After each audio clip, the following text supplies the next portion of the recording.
Aproximación a la situación de las mujeres africanas durante la época precolonial.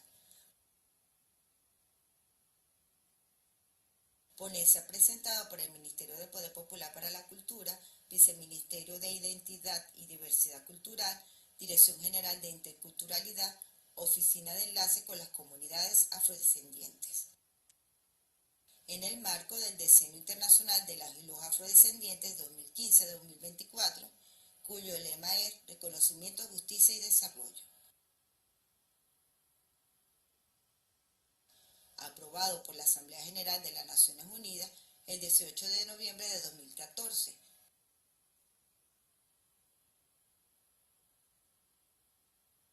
Entre las medidas recomendadas a los estados y en las que se enmarca esta ponencia están: promover un mayor conocimiento y respeto de la diversidad de la herencia y la cultura de las y los afrodescendientes y de su contribución al desarrollo de sus sociedades. Velar para que en los libros de texto y otros materiales educativos reflejen con precisión los hechos históricos como la esclavitud y el colonialismo, a fin de evitar los estereotipos y la tergiversación. El presidente Nicolás Maduro promulgó el decreto número 3335, mediante el cual se declara como política pública el cumplimiento de los objetivos y metas establecidos en el programa de actividades del Decenio Internacional de las y los Afrodescendientes, y que para la República Bolivariana de Venezuela llevará por lema reconocimiento, justicia, desarrollo, inclusión y paz como principios transversales constitutivos. También se toman en cuenta las reparaciones por la esclavitud y la colonización, ya que Venezuela es el primer país en América del Sur en impulsar la inclusión como política pública de las reparaciones por los crímenes de la esclavitud y la colonización. La ponencia Aproximación a la situación de las mujeres africanas durante la época precolonial tiene como objetivo promover el conocimiento sobre la situación y papel de las mujeres en diferentes culturas africanas durante la época precolonial, reconociendo que forma parte de nuestra herencia y legado cultural, así como contribuir con el combate del racismo epistémico que inferioriza, oculta o subestima otras formas de saber no occidentales y sus aportes a la humanidad, en este caso el de las mujeres africanas y afrodescendientes. De acuerdo al activista, investigador y docente afrovenezolano Jesús Chucho García, antes de la llegada de los europeos al continente africano, existían civilizaciones con sistemas lingüísticos, políticos, sociales, económicos, culturales, espirituales y religiosos autónomos. Se puede mencionar la civilización Congo de Antotela, la civilización Yoruba, civilización Akan, civilización Fon, civilización Efik-Efok, civilización Mandinga, entre otras. En muchas de las sociedades africanas predominaba el matriarcado. Cita Chucho García: la sociedad matriarcal de antaño era comunal e igualitaria. No había en ella explotación de clase, ni discriminación racial, ni opresión sexual. La caída histórica de las mujeres ocurrió solo cuando el matriarcado fue derrocado y reemplazado por una sociedad patriarcal dividida en clases sociales. Pero esta última etapa representa tan solo unos 6.000 años del millón de años de la historia de la humanidad. Autores occidentales, como el antropólogo estadounidense Lewis Morgan, postularon ideas sobre el sistema de organización social basado en el clan materno que existió al principio de la humanidad. Es importante mencionar que Lewis Morgan, considerado en la actualidad como un clásico del evolucionismo social, periodiza la civilización humana, enfocándose en lo que considera primeros periodos, a los cuales denomina salvajismo y barbarie.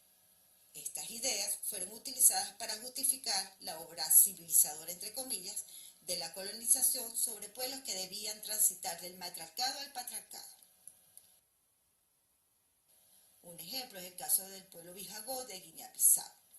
Hugo Bernaxe, viajero, antropólogo y fotógrafo austriaco, visitó las islas de Guinea Portuguesa, actual Guinea-Bissau, en 1933 y registró sus impresiones sobre los bijagó, considerados uno de los pueblos que más resistieron a la colonización portuguesa, destacando la actuación heroica de la reina Pampa de la isla Orango Grande. El antropólogo austriaco describió el régimen matriarcal. Entre estos se destaca Méndez Moreira, quien afirmó que el régimen del matriarcado de los bijagós es el resultado de la poliandría, el libertinaje sexual de las mujeres, la imposibilidad de conocer al padre porque el linaje se transmite a través de la madre, la matrilinealidad.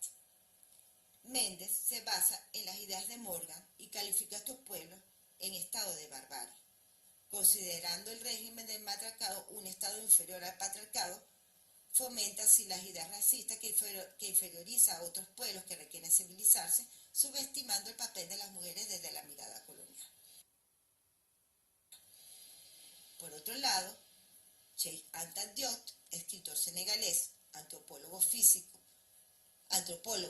nuclear, político panafricanista, musulmán, cuestionó la universalidad del matriarcado, afirmando que esta organización social es originaria del continente africano y constituye la base para la unidad cultural del África negra.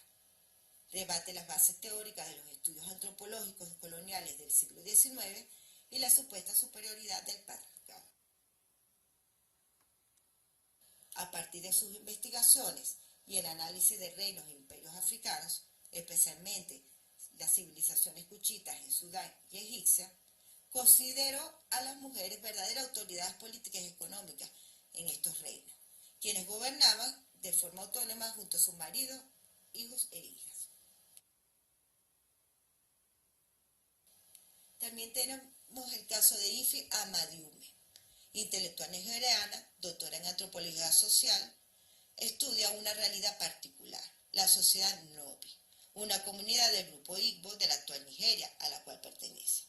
Publicó el libro Hijas que son varones y esposas que son mujeres en 1987.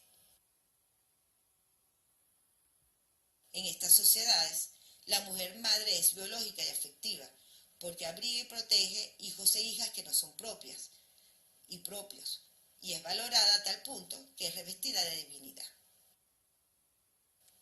Con respecto al matriarcado en el continente africano, expone la autora. Los sistemas matricéntricos y matrifocales de las mujeres, así como las estructuras de las organizaciones de mujeres africanas, presentan una estructura de matriarcado cultural e institucionalmente indígena y alternativa, con una cosmovisión de amor y compasión, de colectivismo e inclusividad. En la sociedad Nobi, la mujer tiene poder en las decisiones sobre la producción y distribución de alimentos.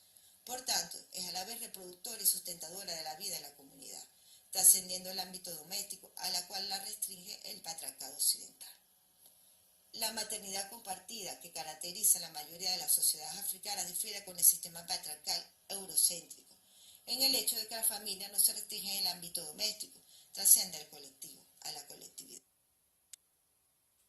Entidades femeninas como Idemili representan la conexión con la madre, compartiendo el afecto y el alimento producido en la familia extendida, mientras el marido de la diosa Au es el cazador de la naturaleza, contradiciendo las teorías antropológicas eurocéntricas que relacionan a la mujer con la naturaleza y al hombre con la cultura. En la esfera política, hubo mujeres que ocuparon cargos con poder de decisión, desempeñaron un papel central para lograr consensos colectivos y el control de los mercados. Las mujeres y hombres del pueblo Nobi se complementan. De acuerdo a la autora, hay un sistema de género flexible y una concepción de género adaptable que permiten intercambiar roles, estatus y poder entre hombres y mujeres.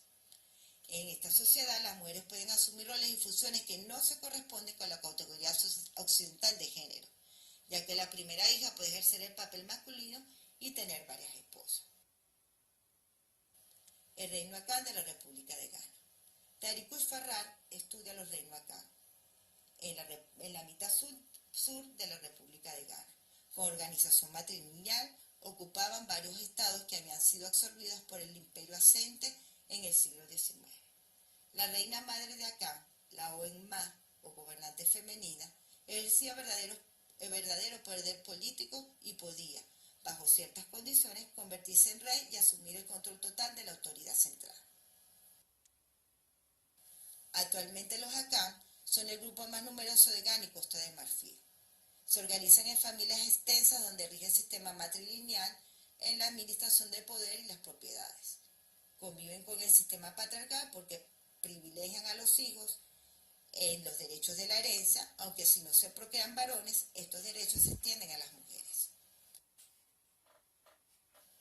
Grupo Soñaquet del pueblo Songhai.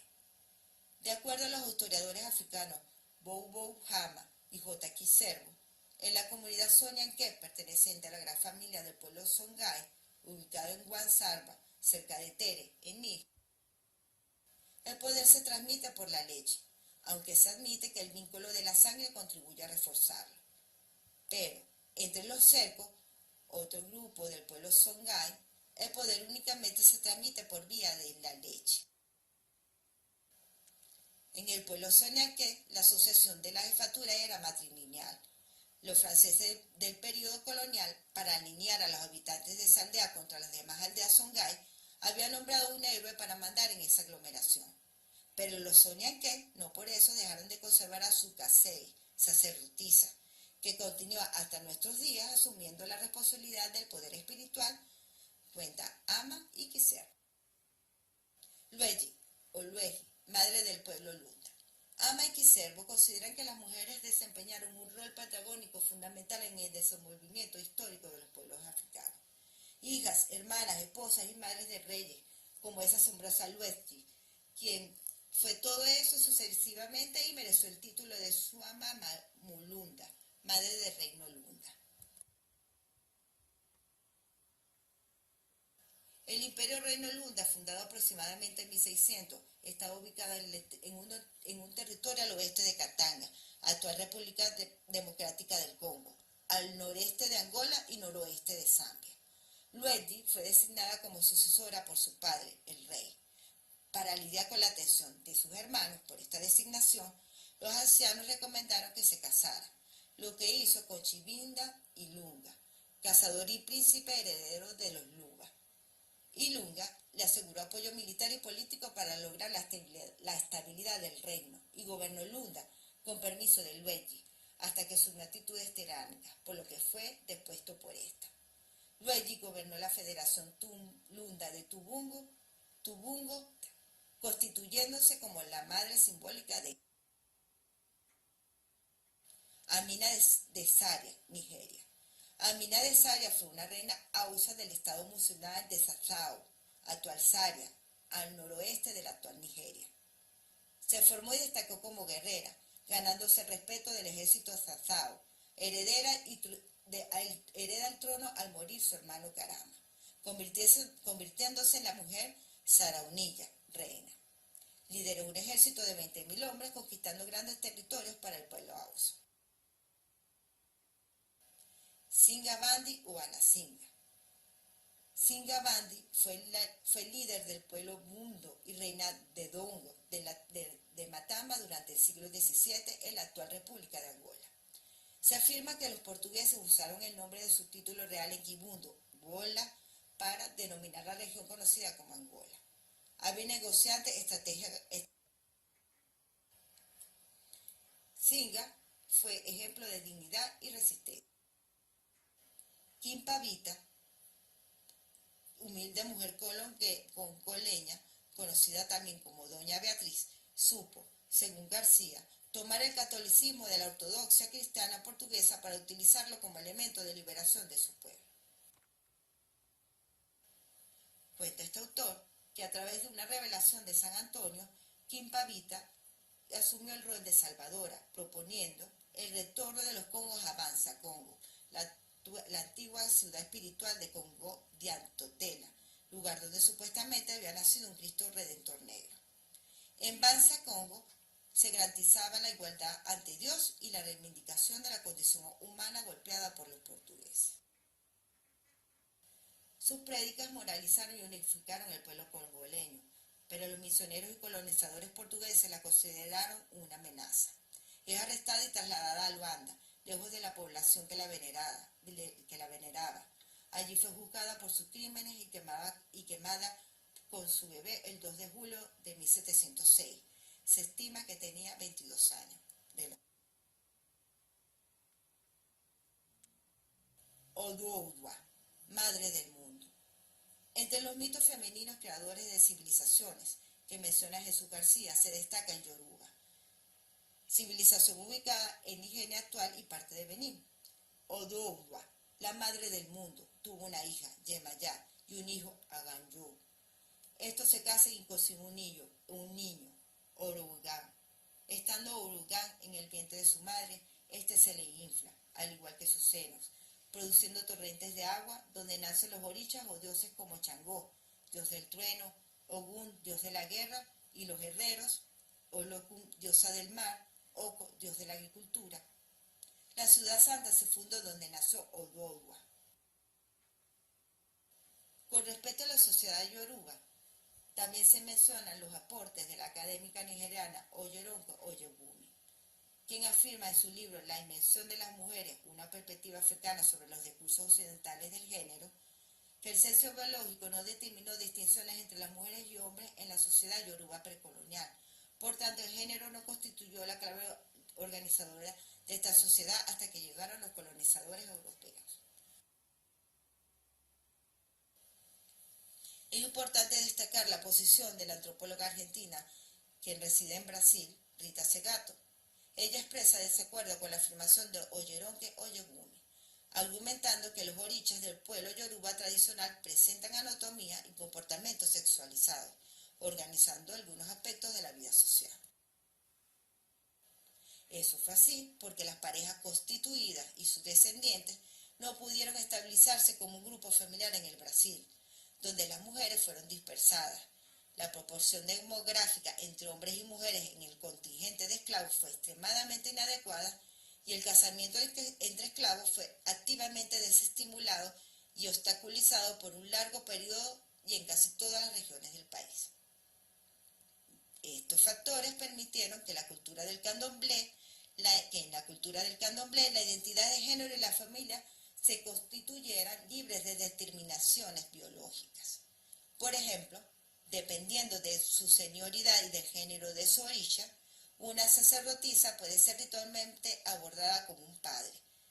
Una esposa, también dependiendo de su orisha tutelar, puede ser considerada más viril que un marido.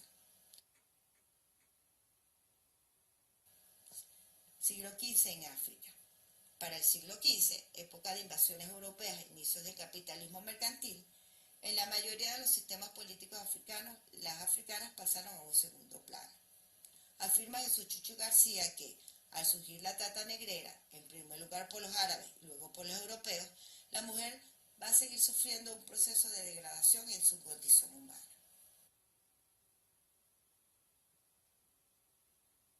A modo de conclusión, no hay tiempo para exponer todos los debates y críticas en torno a los planteamientos de los autores mencionados. Por ejemplo, la esencialización del término mujer por parte de Diop, la generalización a partir del estudio local de Amadiume, entre otras, ya que la intención es destacar la centralidad de las mujeres, así como las múltiples formas organizativas de la familia y las sociedades en el continente africano en la época precolonial. Mujeres valoradas como garantes de la vida y el amor, madres biológicas y afectivas, solidarias e inclusivas, ejemplo de apoyo mutuo, productoras de conocimientos, sabiduría y valores, con un rol decisivo en la producción y distribución de alimentos, su capacidad de liderazgo, poder en la toma de decisiones, ejercicio de altos cargos, garante de derechos sucesorales en las realezas, desempeñó roles masculinos complementarios con los hombres, la familia y la comunidad, guía espiritual, curandera, cultora, educadora, guerrera, diplomática, estratega, reina. Tomando en cuenta que los pueblos africanos sometidos a esclavitud en el llamado Nuevo Mundo fueron secuestrados de regiones donde era común el papel destacado de las mujeres, se puede afirmar que los aspectos mencionados forman la base cultural de las mujeres afrodescendientes en las Américas, coincidiendo con la opinión del investigador Tariq Farrar. Somos herederos y herederas de la memoria y el legado de las mujeres africanas que han tenido y tienen un rol protagónico fundamental en el mantenimiento de la vida y la sociedad. Esta herencia se refleja en la valentía de las afrovenezolanas y sus aportes a nuestra venezolanidad. Cimarronas por la libertad y la dignidad, portadoras de una gran sabiduría y fortaleza espiritual, afectiva y solidaria.